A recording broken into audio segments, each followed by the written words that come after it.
Assalamualaikum warahmatullahi wabarakatuh. Bismillahirrahmanirrahim. Alhamdulillahirabbil alamin wassalatu wassalam ala sayyidina Muhammadin wa ala alihi wa sahbihi ajmain. Amma ba'du.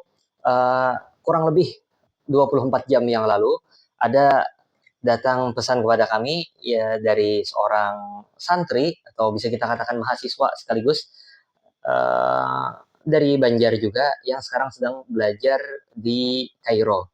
Nah, sekarang sedang di Mesir. Nah, permintaan untuk apa ya, mungkin bisa kita bilang berbagi. Nah, rasanya tidak pantas juga untuk disebut pengajar ilmu arut. Nah, terus kemudian dari permintaan itu kami terpikir untuk membuat video ini dan dibagikan manfaatnya untuk lebih dari satu orang. Rasanya disayangkan jika video ini capek-capek dibuat, tapi ternyata yang menikmati cuma satu orang yang minta aja. Nah, makanya mungkin video ini, wallahu alam, nanti bakal ditaruh di mana, entah Instagram kalau durasinya pendek, atau mungkin perlu di YouTube kalau durasinya agak panjang. Nah, ala kulli hal ini liqa'una al-awwal fi darsil arud.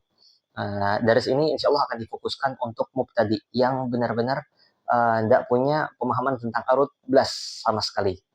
Nah, di pertemuan pertama yang akan kita bahas hari ini adalah sejarah ilmu arud. Nah, memang biasanya para ulama ketika menjelaskan satu fan itu dimulai dengan mabadi asyroh dulu. Tapi rasanya kadang kalau kita memulai semuanya dari mabadi asyroh, barangkali itu akan sedikit membosankan bagi mubtadi. Makanya kita fokus ke sejarahnya. Karena sejarah pada hakikatnya adalah cerita. Dan orang biasanya umumnya suka dengan cerita. Nah, ilmu arud ini pertama ditemukan oleh atau disusun oleh Imam Khalil. Imam Khalil bin Ahmad Al-Farahidi, seorang nahwi terkenal. Ranking 1 di mazhab Kufah. Nah, ranking 2-nya Imam Al-Farra, ya kan? Nah, sementara kalau untuk mazhab Basrah, ya kan tentunya Imam Imam Siboeh. Nah, di sini sepanjang penceritaan sejarah ilmu arut, kita akan banyak menggunakan ilustrasi. Tujuannya tidak lain tidak bukan biar cerita yang dihadirkan di sini lebih gampang untuk melengket di otak, ya kan, di kepala para penikmat video ini. Ini kelihatan nggak sih di papan tulis? Ya, ala kulihal. Nah, semuanya itu bermula dari Imam Khalil bin Ahmad Al-Farahidi. Kayaknya tulisannya kurang besar ya. Nah, beliau ini merupakan imam nahu besar, lahir di tahun 100 Hijriah, hidup ya kan sampai berumur 70 tahun. Nah, wafat di tahun 170 Hijriah. Nah, terus kemudian para ulama punya banyak cerita, banyak riwayat yang berbeda-beda tentang bagaimana ilmu arut ini ditemukan. Riwayat yang masyhur kita dengar bahwasanya Imam Khalil itu melihat muridnya, ya, yaitu Imam Sibaweh.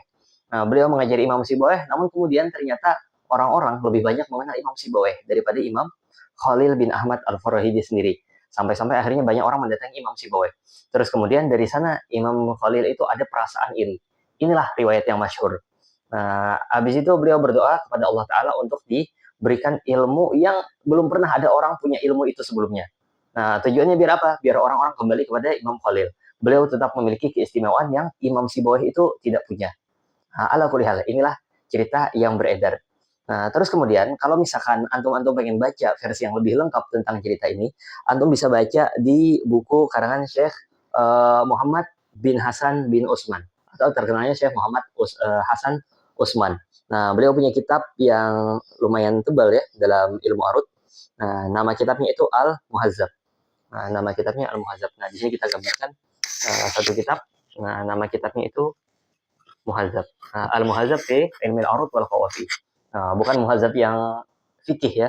Nah, terus kemudian di dalam kitab Muhazzab itu beliau mengatakan, meskipun ada banyak riwayat tentang sejarah diletakkannya ilmu arut, namun riwayat ini tidak saling bertentangan, akan tetapi saling menyempurnakan satu sama lain.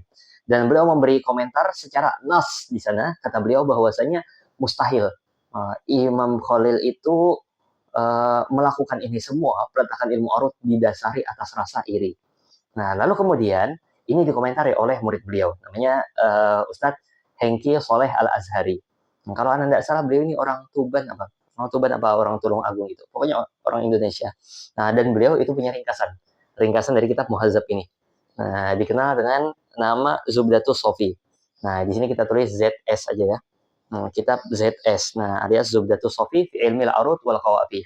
Kata beliau, ini telah dinas oleh guru kami di dalam kitab Al-Muhazzab. Dan menurut saya ini mustahil karena dua alasan. Nah, alasan yang pertama adalah karena pertama, Imam Khalil bin Ahmad Al-Farahidi, beliau itu merupakan imam yang zadinin istilahnya, alias religius. Orang yang religius itu tidak mungkin ada perasaan terganggu sama kemasyhuran muridnya. Nah, itu yang pertama. Terus yang kedua adalah, seandainya beliau iri pun, sebenarnya ini kurang masuk akal katanya. Nah, kenapa? Karena harusnya nggak ada yang diirikan dari kemasyhurannya Imam Sibawayh. Imam Sibawayh yang masyhur, itu harusnya menjadi bagian dari kemasyhurannya Imam Imam Khalil. Syuhratul tilmis itu kan adalah syuhratul syaikhih juga. Syuhratul tilmis, syuhratul ustadih. Nah, makanya dua alasan ini menurut beliau yang mendasari kenapa hal tersebut mustahil. Nah, Anda sendiri belum memeriksa di Al-Muhazzab. Apakah di situ Syekh Muhammad Hasan Utsman menyebutkan alasannya apa? Nah, ala kulihal, dari sini akhirnya masih tersisa satu iskal. Karena nas yang datang dari ulama-ulama lain dalam menceritakannya, seakan-akan menunjukkan hal tersebut. Nah, yang kayak kita ceritakan tadi. Di antaranya, itu ada di dalam Al-Wajhul Jamil. Al-Wajhul Jamil ini dikenal juga dengan Alfiyah fi Ilmil Arud. Nah, namanya bagus banget ya, Al-Wajhul Jamil, ya kan, wajah yang indah atau wajah yang tampan. Ini merupakan alfiyah di dalam ilmu urut, baitnya kurang lebih kalau Anda tidak salah ya 1054. Nah, dikarangkan oleh Syekh Sya'ban Al-Atsari. Nah, biasanya orang cuma nyebut Al-Atsarinya aja. Nah, di situ beliau bilang, ilmul khalili rahmatullahi alaih sababuhu mailul wara li sibawih. Fakharajal imamu yas'alil haram yas'alu rabbal baiti min faidil karam. Fazadahu ilmal arudi fantashar bainal wara fa aqbalat lahul bashar. Nah, bait ini mengesankan seakan-akan demikian. Nah, Imam Khalil tadi didasari oleh rasa iri. Buktinya kan sababuhu mailul warali Sibawayh. Penyebabnya adalah condongnya orang-orang kepada Imam Sibawayh. Nah, terus kemudian bait ini diarahkan oleh Ustadz Hengki Soleh Al-Azhari tadi, bahwasanya ini artinya bukan mesti iri, ya kan? Nah, di bait itu cuma menegaskan bahwasanya Imam Khalil ini melakukan setelah melihat kecondongan orang kepada Imam Sibawayh. Bisa jadi ini bukan rasa iri. Nah, malah yang terjadi itu sebenarnya beliau ini melihat nikmat yang Allah berikan kepada Imam Sibawayh berupa orang-orang itu condong kepada beliau, kepada Imam Sibawayh. Nah, dari situ gurunya ini bangga terhadap muridnya. Karena bangga, makanya beliau itu bersyukur kepada Allah. Bersyukur kepada Allah, dan dari hasil rasa syukur itulah maka Allah memberikan nikmat yang lebih lagi. Nikmat yang baru berupa ilmu yang belum pernah dibukukan oleh orang sebelum Imam Khalil. Nah, ringkasnya begitu. Sejarah tentang peletakan ilmu arut. Kita berangkat dari siapa itu Imam Khalil, ya kan? Lalu kita menjelaskan yang disebutkan oleh Syekh Muhammad Hasan Utsman di dalam kitab Muhazzab, lalu ringkasannya Zubdatus Sofi oleh Ustadz Hengki Soleh Al-Azhari. Nah, baru kemudian komentar beliau tentang bait yang ada di Al-Wajhul Jamil tadi. Nah, dari 4 gambar ini, ya kan? Insya Allah dengan dibikin gambar kayak gini lebih mudah diingat daripada dibikin tulisan secara linear. Nah, atau mungkin kalau antum mau juga nggak apa-apa dicatat, tapi dicatatnya dalam bentuk mind map. Nah, itu jauh lebih melekat di otak daripada menggunakan catatan yang linear. Nah, catatan yang lurus dari kiri ke kanan atau dari kanan ke kiri ya, sampai ke bawah lurus. Itu lebih mudah dilupakan. Nah, udah sampai sini. Nah, dan kemudian di zaman Imam Khalil sendiri, ilmu ini sudah bisa dikatakan nyaris matang. Nah, kenapa? Karena beliau itu sudah menetapkan adanya 15 bahar. Nah, 15 bahar. Nah, ini sejak zamannya Imam Khalil. Nah, terus kemudian tidak ada ulama yang menambah setelahnya, kecuali Imam Akhfash. Al-Akhfash. Imam Al-Akhfash. Al-Akhfash ini sebenarnya gelar ya. Nah, Imam Al-Akhfash. Nah, yang diberi gelar Al-Akhfash itu sebenarnya ada sangat banyak. Ada belasan imam yang diberi gelar Al-Akhfash. Tapi yang dimaksud di sini adalah Al-Akhfash Al-Awsat. Nanti ada akbarnya, nanti ada asgarnya. Nah, ini yang dimaksud adalah Imam Al-Akhfash Al-Awsat. Nah, terus beliau ini nambahkan apa sih? Nah, bahar kan udah ada banyak. Nanti kita belajar namanya satu-satu. Beliau menambahkan bahar yang disebut juga dengan bahar mutadarak. Bahar mutadarak. Nah, inilah. Nah, makanya bait yang awalnya ada 15 bahar, ini sekarang berubah menjadi ada 16 bahar setelah ditambahkan oleh Imam Akhfash.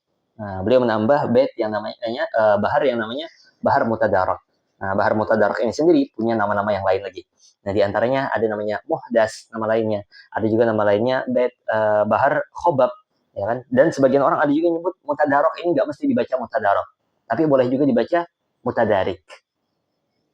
Disebut mutadarok karena bahar ini dia tadaroka alias menyusul dari 15 bahar-bahar yang sebelumnya sudah ditetapkan oleh Imam Khalil.